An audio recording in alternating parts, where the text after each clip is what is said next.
Okay. Okay, now I'm going to officially start. Hold on, I'm just going to take a deep breath and kind of focus. Hi, I'm Rivki Silver. And I'm Alex Fletcher. And this is Deep Meaningful Conversations, powered by Meaningful Minute. The podcast where we explore the complexities, nuances, and joys of being a frum woman.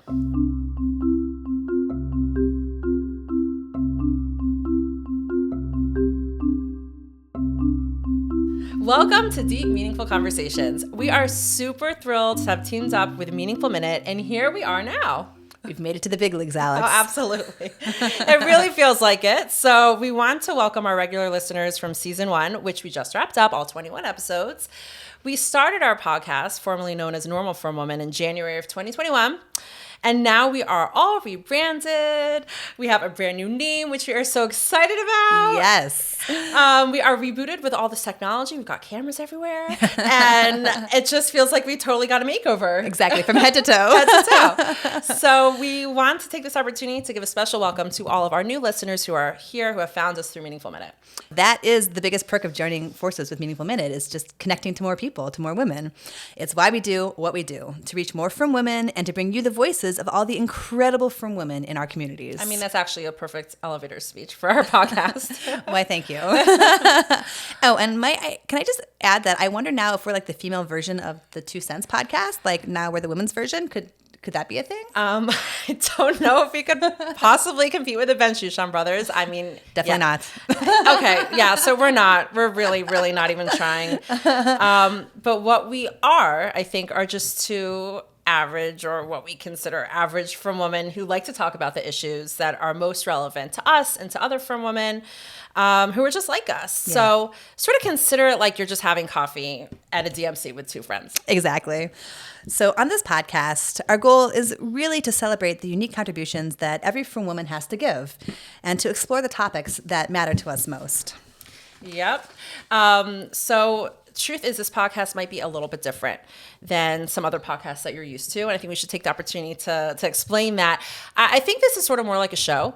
So, Rivki, I would love you to tell our audience really what to expect when they listen and how we were inspired to create a podcast like this. Sure. So, I've always loved listening to podcasts, and I wanted to take elements of different podcasts that I really liked, that were like journalistic or story-based, and bring that to the frum podcast world. Like I love a good interview. There's really nothing like hearing from someone's experience, but I wanted to put together something that was more like a show, like you said. So we do, between the two of us, we explore topics and we talk about our thoughts on trending topics or just topics that are relevant to frum women. Sometimes we also have a montage, which is one of my favorite parts of this podcast, where we hear from women just from wherever. They send us voice notes on a topic. We'll put out a call. They'll tell us their experiences, and we'll put it into the podcast. And it's always amazing to me to hear like how similar we are, but how we're different and so unique, and just everyone's take. We have interviews with experts and people who are at the top of their field, who give us their advice and share their time with us. And we have a takeaway each episode where we have something that is actionable from our discussion that our listeners can bring into their daily lives. And what else do we have? We have so many things. Oh, one of my other favorite segments is 5 questions. Today is 5 questions, where we hear from a different woman every episode. We ask the same 5 questions, and then they share their answers with us. We have all these different components to put together. We have our conversations. We have experts. We hear from women around the world, just from women, because I feel like one of the important things to us is that everyone has something to contribute and everyone has something to give, whether you're an expert in your field or you're just like us, like women who are going about their lives and connecting in whatever ways. Everyone has something to give, whether it's a 45-minute interview or it's a 2-minute voice note sharing your experience, and we can all learn from each other. And that's one of my favorite parts of this podcast. Absolutely. Okay, so let's get started with today's episode. This episode, we are talking about vulnerability and oversharing. So vulnerability, we know, is a very popular topic these days. I think for 2 reasons. Number one is, the research of Dr. Brené Brown that's just really exploded. And also because it's incredibly relevant for those of us who are on social media. And, I think that's sort of where the oversharing part comes in, is sometimes it feels like social media and oversharing is sort of synonymous, Yeah. So, I mean, it really is a fine line between being vulnerable, which is something that is very embraced, like you said, Right. and also exposing too much. Right. There is, I don't know, I feel like when we are used to oversharing on social media, when we just kind of share indiscriminately, because when you're sharing into the void, into your phone, into your computer, whatever, it's almost easier to be vulnerable because you're not actually talking to another person. You're not seeing their facial expressions. You're not getting their vibes. You're just putting it out there, and then it's received however it's received. So you can kind of forget how you're being vulnerable. Yeah. So I feel like it can blend into how we relate to people in real life. It can kind of, I guess, erode our sensitivity to when it's okay and when maybe we should consider keeping those private parts like more protected. It's not always safe to share. Yeah. So anyways, we're going to be exploring all of that in this episode. Let me not get ahead of myself. Yeah, I can't wait. We're going to actually be talking to Shira Sheps.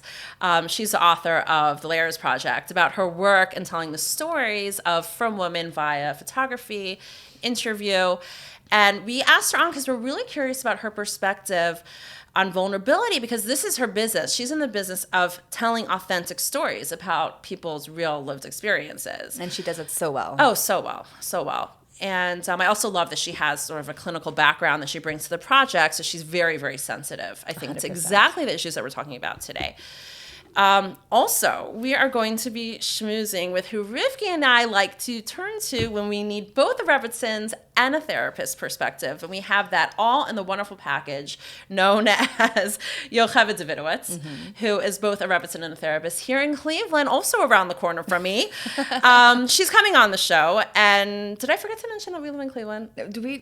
I think maybe we should mention it again. Okay. Maybe it wasn't clear. Right. Oh, I am not from Cleveland, so I don't have that like inner pride, born and bred. I don't know. I think we're pretty proud, even though neither of us are from Cleveland. It's a great place. We're transplants, but we love it.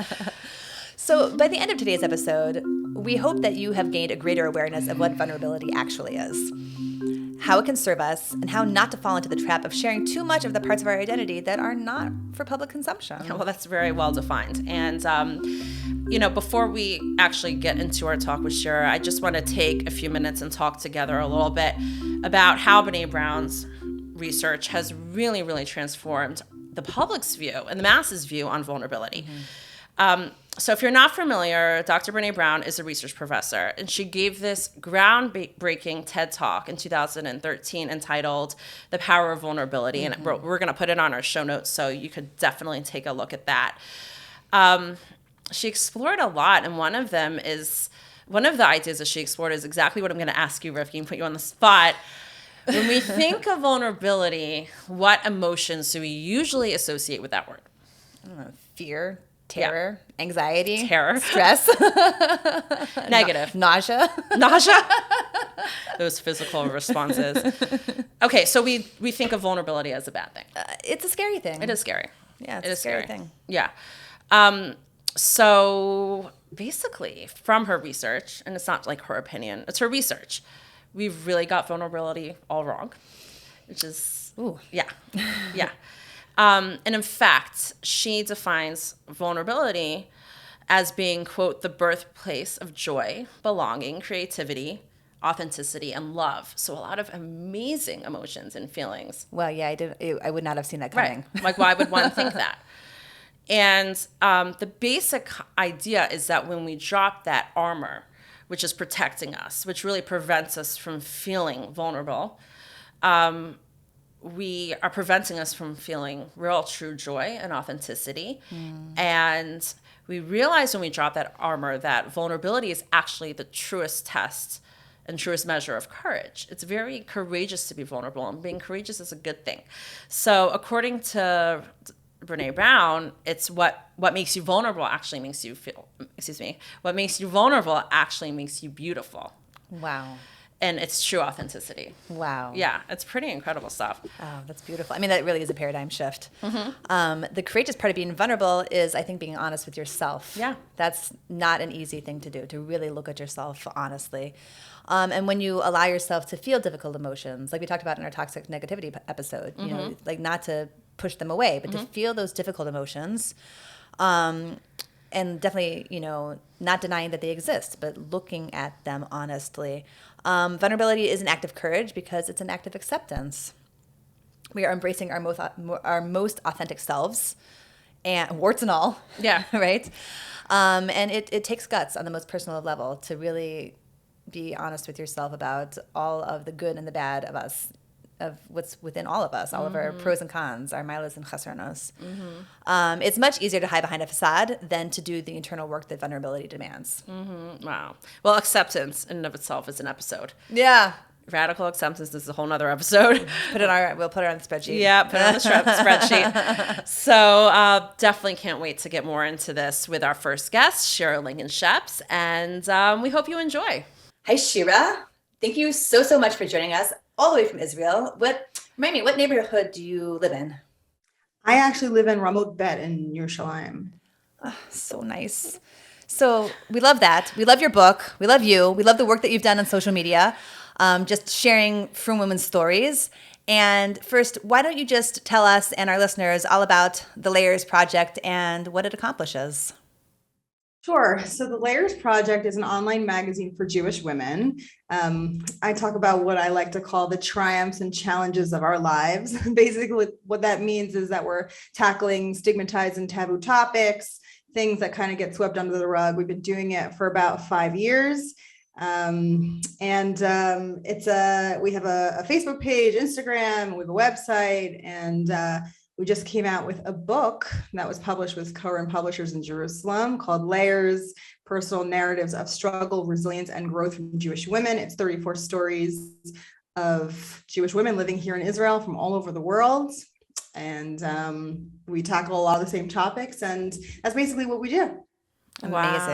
Wow. Yeah, I remember when you started just on Facebook sharing those stories with your photography, and it really evolved. How long? How long did it take till you got your book? Oh, so it started, the blog itself started 5 years ago. The magazine was 4 years ago on Hanukkah we started. And then when I made Aliyah 3.5 years ago, I made Aliyah on a Tuesday. And then on Sunday, a big Jewish publisher reached out to me and was like, hey, we want you to create a coffee table book for us with all of your stories that you've done. And I was like, well, that's my dream, but I've been in Israel for about 3 days and I just made Aliyah, so I'm not really sure. And they convinced me to make a book proposal, and it wasn't a good fit with that particular publisher, but they were so excited about the book idea, they encouraged me to pitch it elsewhere. And so I pitched it to Koren, and within the first month of Aliyah, this is what they say, Mishanem Makom, Mishanem Mazal, I had a book deal in hand, and they were like, go, you have 1 year. Also, we don't want old stories. We want all new stories. Go. Wow. And so I spent the first year of my Aliyah literally traveling up and down this country, interviewing the women here. And it was a crazy ride. It took about 3 years to come out because of COVID. And it came out this past summer. But yeah, it's been a crazy ride. Amazing. Wow, mazel tov. It's beautiful. Okay, so we've brought you on this episode because the topic is vulnerability. And we are really curious to hear from you as someone who is in the trenches, I think, interviewing women, photographing them, seeing what their stories are, asking them to really delve into, their heart and share. We want to hear from you how you understand vulnerability based on your experiences, writing that book, doing the interviews. Tell us your insights on it, and also how do you draw the line between healthy vulnerability and oversharing? So this is a really, really important it's an important conversation. I was so excited when you reached out to me about this, because I think that this is not, vulnerability is something that's used today almost as like a marketing ploy. It's actually being advocated by marketing professionals to use it as a marketing ploy. And there's lots of different types of vulnerability. There's lots of different types of spaces. And I think it's really important to kind of delineate what the difference is, what's healthy and what's not healthy. I think what's really fantastic about the Layers Project specifically, why I love doing this work, is I'm a clinician, I'm a social worker by training, and my partner at Layers is Rachel Herkman, who is an incredible clinician. It's run by 2 therapists. And so that's the difference between what we do and what some other people do, is because everything that we do has a clinical bent.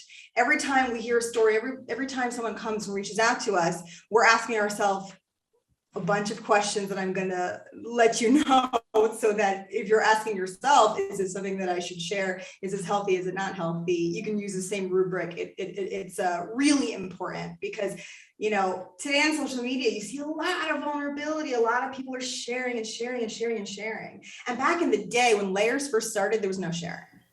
It was like a highlight reel of like your perfect, most filtered, beautiful moments. It's like your kids are killing each other and then, oops, I got one amazing photo. Hey, this is my family. Like, no, this is not what real life looks like. And I think that like what was crazy when we started layers is people were like, wow, you're talking about difficult things on the internet, you know? And it was challenging at first. And it took me, because I started it on my own before Rachel joined me, for about a year. It took me a while to figure out the language around why is this healthy and why is this not healthy. And I think that the first thing that you need to know, you have to ask yourself really is, why am I sharing? Like, what's the purpose of putting this out there? You know, in the beginning, people would send me messages and they'd be like, I love what you're doing. And I wish that I could be featured on the Layers project, but I don't really have anything to share, but I want to be on the project. Why? Right. Or they would say, I have a story to tell, and I really want to be featured. And I would say, why? Can you tell me why? And so sometimes the answers, they couldn't really figure it out. They would say, oh, just like, I really believe in the project. Okay, that's cool. Or they'd say, oh, you know, I love the photographs. I really think that you make Jewish women look strong and empowered and resilient. And I want to see myself that way. That's legit, but it's not enough. The answer that I always need to hear before I'm willing to work with somebody is because I want to help, because I need to teach people about this experience that I experienced, or I need to help validate this experience for other people who might have experienced the same thing that I have, and give voice to something that's been kind of shoved in a closet or under a rug for a really long time. That, in my opinion, is a really, really excellent answer for why vulnerability could be used. Because the thing is that we could use vulnerability for attention. We could. People do that. People do that on social media all the time. There's like a whole dramatic, guys, I have something that I want to share. And you know what I'm talking about. Like, there's like a lot of, especially in influencer culture, there's a ton of that. It's interesting. As humans, we're so naturally drawn to vulnerability because it's the same reason why we watch television or read books or enjoy some sort of catharsis of experience. It's because we like to feel as humans. And so vulnerability is raw, cuts us deep to the core. But there's a difference between organic vulnerability and curated vulnerability? Orchestrated, curated, manipulated vulnerability. There's a really big difference. I think also what's important is that you got to know your audience. Who are you talking to? You know, why are you talking to them? And I think that especially on social, I'll speak specifically about social media, but not every space is the same in terms of safety. You know, your Facebook page that is set to private, or your Instagram that's set to private, is different than a public Instagram page, which is different than a Facebook page or a Facebook business page. There's different language that we can use for every audience. So these are really important questions to ask yourself. Who am I speaking to? Am I speaking one-on-one to somebody? Is it personal? Is this relational? Is this for my image? Is this for my business? Is this to educate? Is this to inform? Is this to validate? Who am I doing this with? Who in my life will understand the choices that I'm making? Is this going to affect my relationships in a negative way, in a positive way? So these are all really important questions to ask. Oh, beautiful. Fabulous. And I feel like this really leads very perfectly actually into our next question, which is, I'm going to quote Brené Brown here. We love Brené Brown. And she says, and I quote, based on mutuality, and the vulnerability is, quote, based on mutuality and requires boundaries and trust. It's not oversharing. It's not purging. It's not indiscriminate disclosure. And it's not celebrity-style social media information dumps. Vulnerability is about sharing our feelings and our experiences with people who have earned the right to hear them. So you've said already some really fantastic and powerful things about social media, and how vulnerability can apply in the medium of social media. So the Layers Project is online and in book form, and these stories are open for the public to consume. So how do you define people who have, quote unquote, earned the right to hear these stories? I think this is an excellent question, because I've thought about this, not in this particular language, but I've thought about this a lot. First off, the Layers started on Facebook, and the Layers Facebook page was being primarily followed by people who were very similar to the people who were sharing. And then what happened was, when there's a community that's created around a space, a social media space, an Instagram page, a Facebook page, an in-person community, leadership matters. And so what Rachel and I have done is group work, where we've given our readership the language to engage with the content. We're also incredibly particular about the language that we use in our content. We don't this is not a ask me anything. We're not looking for advice. The people who are sharing are not looking for advice. There's a lot of spaces where people are like, well, what you really should have done was blah, blah, blah, blah, blah. We make sure that our language in the content is so tight. We use I statements, emotional statements, as opposed to op-eds or big opinions where you don't see a lot of drama on Layers. You rarely see any drama on Layers. Actually, I genuinely think that Layers is one of the safest spaces on the internet. And it's because I don't tolerate negativity. It's not censorship. It's just, this is a no negativity space. If you want to be here, these are the rules to play by. No bitterness, like the bitterness piece. No nastiness, no hate speech, no cruelty. We see a lot of spaces where that happens, where people are vulnerable on the internet. Those are the rules. And so I think that if you enter a space, a magazine or a blog or a podcast, and it's being curated with intention, that already is a much safer space, in my opinion. There's also a difference between like the Facebook page and the Facebook group. Things that are closed and private. Private, obviously, within a certain amount of context, is a women's only space. And certain things stay in that space. Sometimes you see Facebook groups where there's no screenshots rules. Listen, these things happen. They happen all the time. But a place like that is going to be much more intentional in how people are engaging than just the Wild West of the internet. There are certain stories that I personally decided were safer to put in the book as opposed to Facebook, because for the book you don't get like the immediate response, thoughtless responses, things that are so taboo or so precious or so painful. Sometimes they're safer offline. And that's kal v'chomer, when you're having a one-on-one conversation with a friend or a group that you're speaking to, there are a lot of ways in a lot of different spaces to share, but there absolutely is a distinction. And I think that people need to realize that there's a distinction. Listen, nothing is perfect. Nothing is perfect. We've had scenarios where people have shared stories and people were nasty. And I said, no, you're not going to talk like that here. And I did my best to stick up for people. And I always tell the women that share on Layers, like, you need to realize that I don't control the reaction. Like, I can guide you through this process. I can hold your hand. We can work on the language together. We can tell your story together, and you can be empowered and resilient, and you can portray that to the world. You can reclaim your narrative, but we don't control the way the world responds. And so I think that, and we could talk about this more, but really knowing yourself, where you stand with the content that you're sharing is number one importance. Okay, well, I think this also leads perfectly into our next question. I stole your line, Rifki. Tell me your favorite tip that you would offer to a woman who is on social media, who is using that as a platform to share their stories and their struggles? What is, the favorite piece of advice, how they can determine what is healthy and what is not healthy?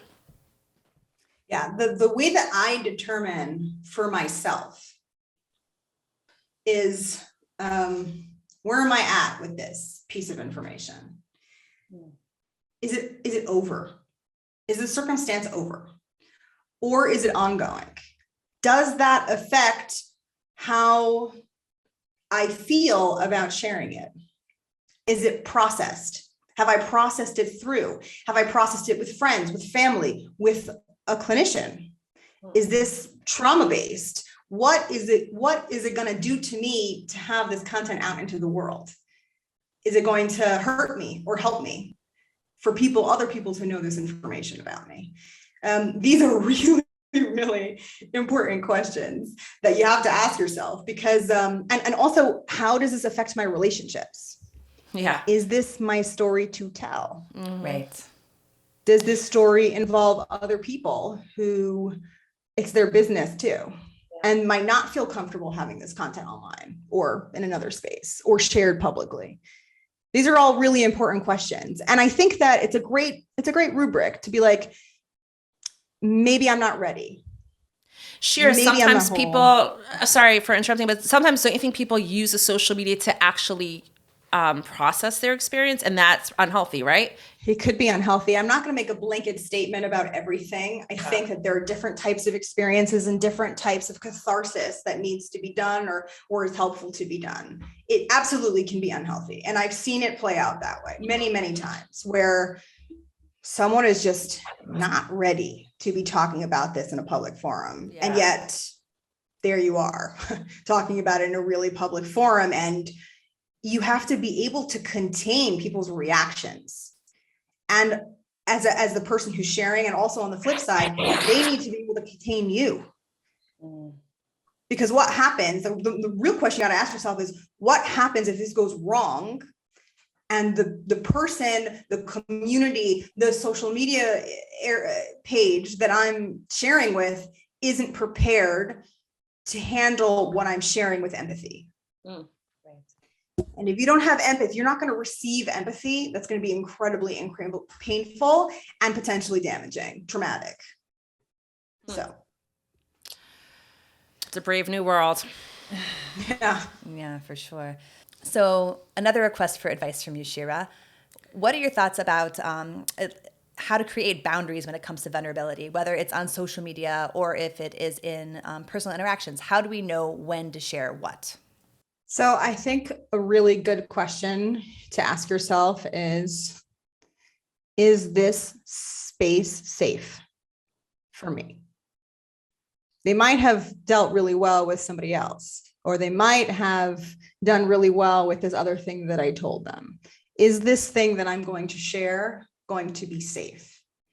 You gotta have to play out what the outcomes are going to be. What is the purpose? You have to ask yourself, why am I sharing with this person? What are my goals? Like, what am I seeking from them? Am I seeking validation? Am I seeking a shoulder to cry on, someone to listen? Is this person close to me? Is this person someone who generally responds with empathy to things? Can they be a good listener? Because sometimes we just need someone to listen, right? It doesn't always have to be a clinician. Sometimes we just need to talk. But is this person the appropriate person to talk to? It's a good question, and on social media, it's the same thing applies. Like, is this going to help me or hurt me? Is this healthy?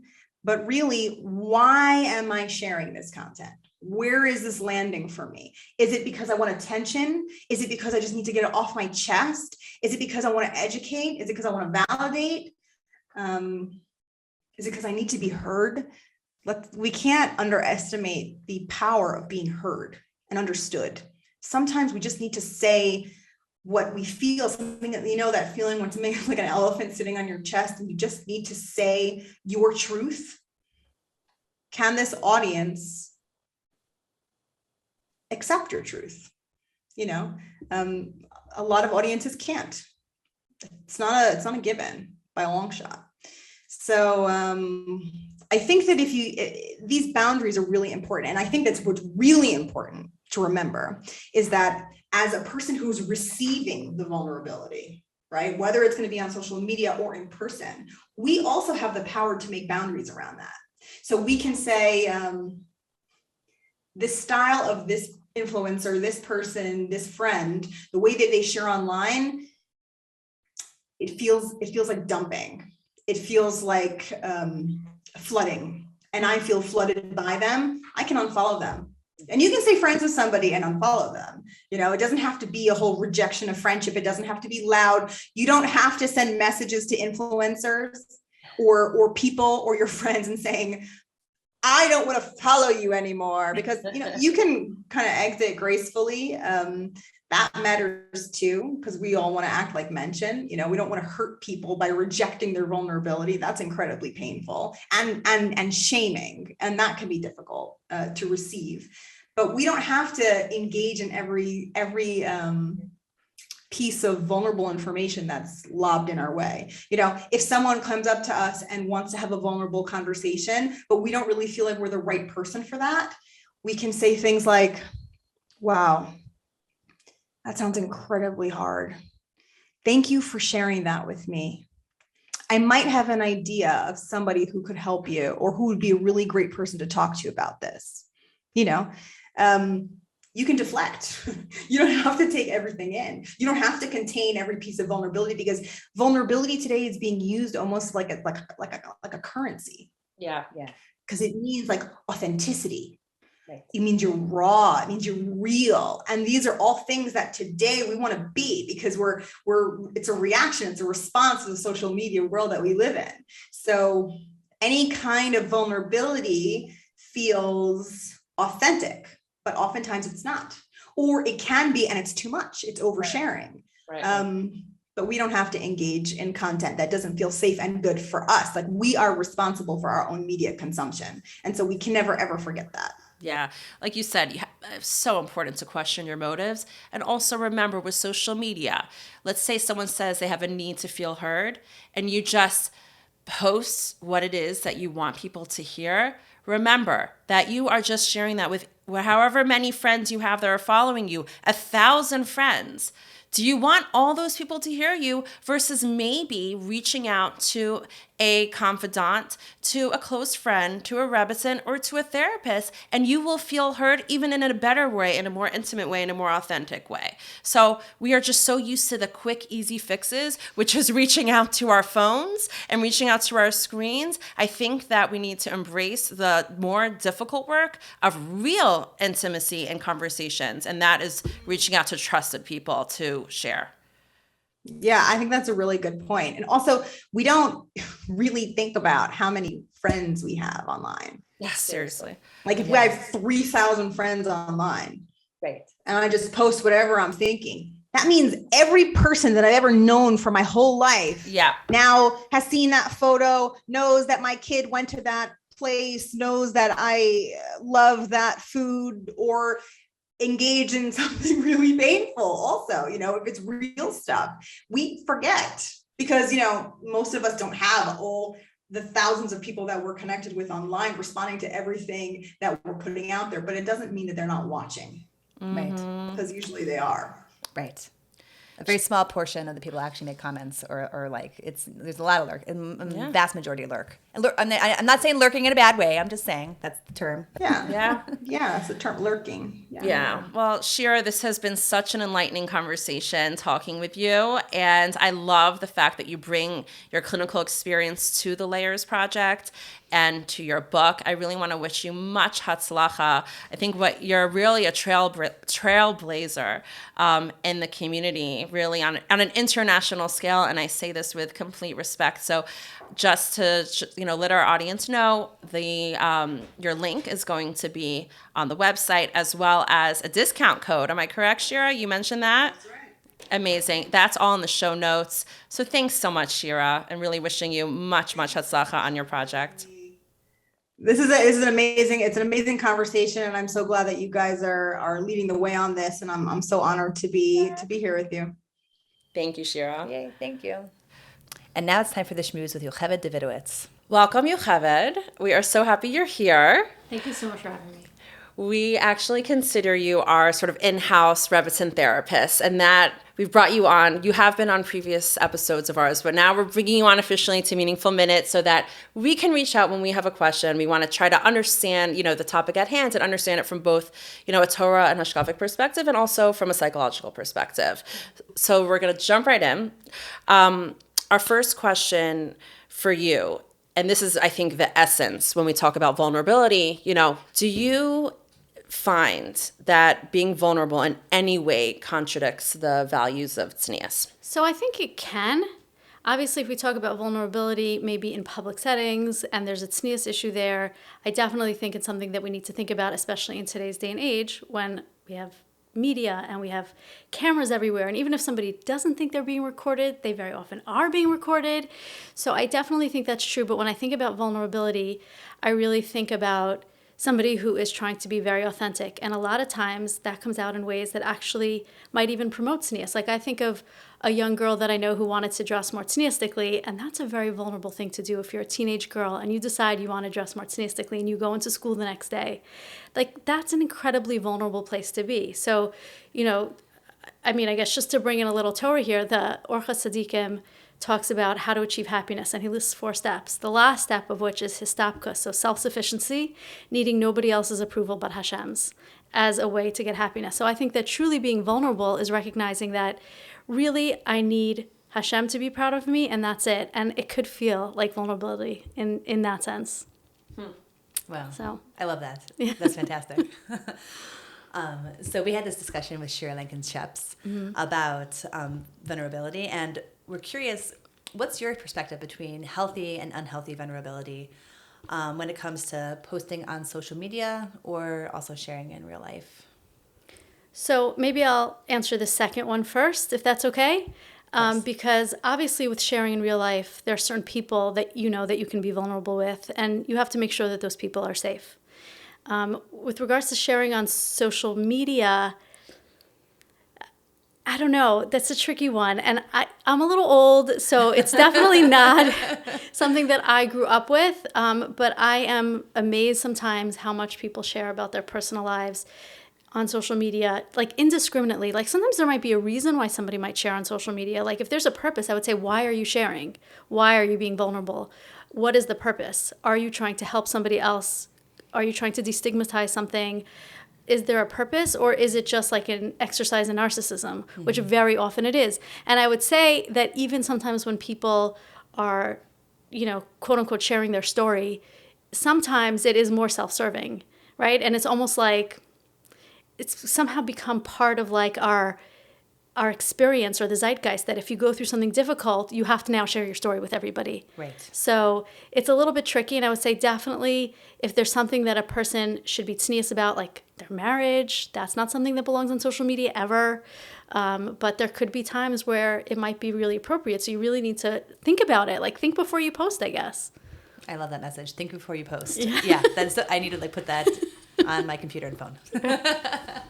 Okay, so I think the last question is a short segment. We're going to have you back. Okay. But for this episode, let's talk about vulnerability hangovers. I know I've experienced one.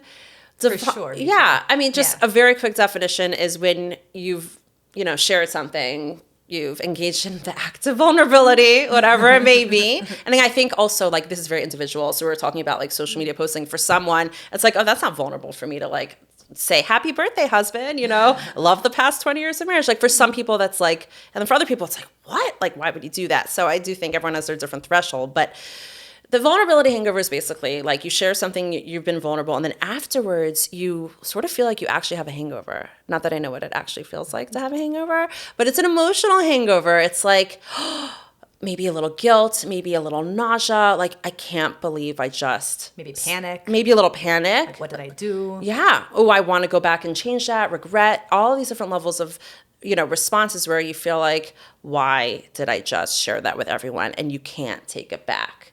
So is the experience of having this vulnerability hangover, do you think that's like a surefire sign of oversharing? So I think it might be. I guess, is the clinical answer to that. It's such an interesting expression. I know that this has been popularized by Brené Brown. She does great work on vulnerability and also shame.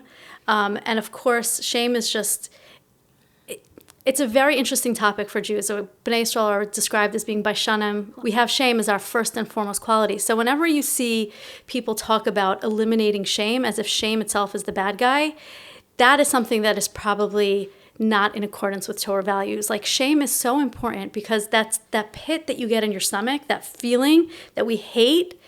It is a signal. That's all it is. It doesn't mean that you did something wrong. It just means that you might have.